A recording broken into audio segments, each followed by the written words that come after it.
Bob Huber, Vintage Lambo. Let's talk about some Weber tips here. Okay, so we're right along getting jets in, so let's just talk about a few of the jets.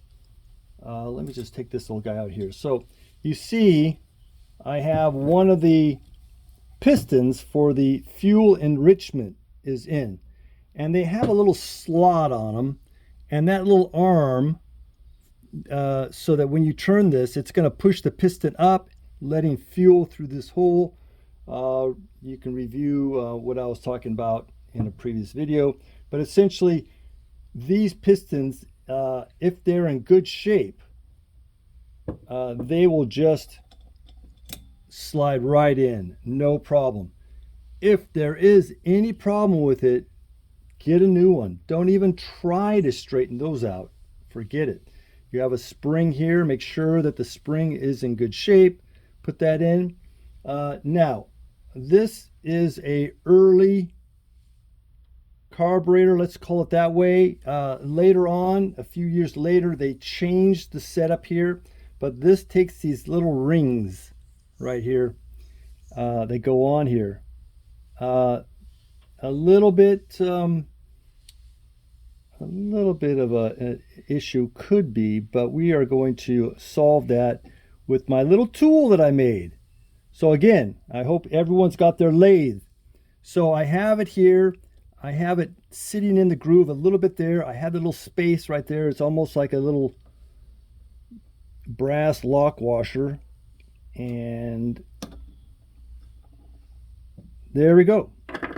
So let me just seal the deal with a little bit of a tap just to make sure everything is sitting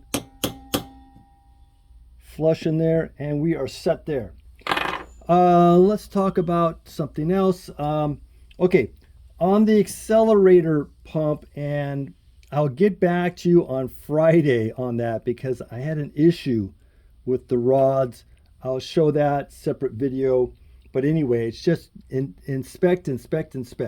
All right, so let's in the bottom here, it's called a bleed back. So when this plunger goes down to squirt the fuel, and they come out these jets here, if you don't want too much fuel to come through, then you have it bleed back into the float bowl.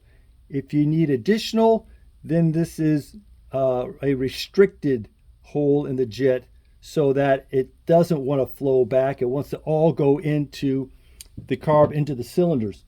So we have this little guy here, and you can see this is a 0.7. I use a little tube like this, and hopefully it's in the camera.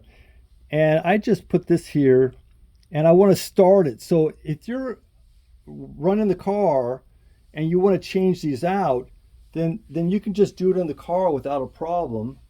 Let's hope I don't have a problem putting it in here. Pressure's on.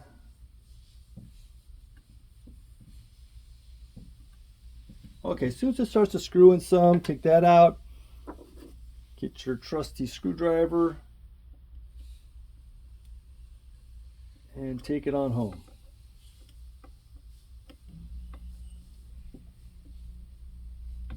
Now, it's kind of a touch feel thing, how tight you should make things. You just don't want to go overboard, absolutely, as you can understand. Okay, so let's talk about this little beauty here. We had already made sure that this little teeny hole here is clear and everything. We have a little bit of a aluminum gasket here. There's a little flat on this, so it can only go in one way, and the hole is pointing that way. So that goes in there. Next little thing, in the kits you get, they do have the O-rings, absolutely, but the O-ring is not a great material, and within less than a year it starts cracking. I put Viton, again, Big Master Car to the rescue, and so we can do that, and then we can just put these on, and again, tighten those down with a screwdriver and all that good stuff.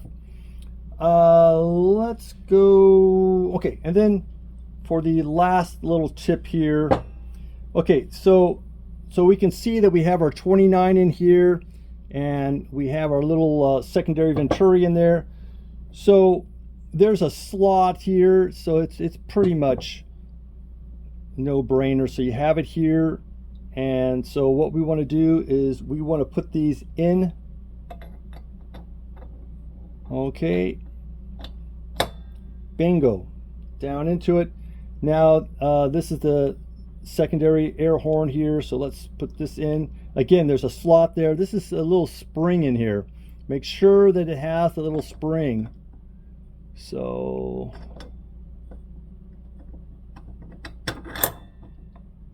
okay, and it's down.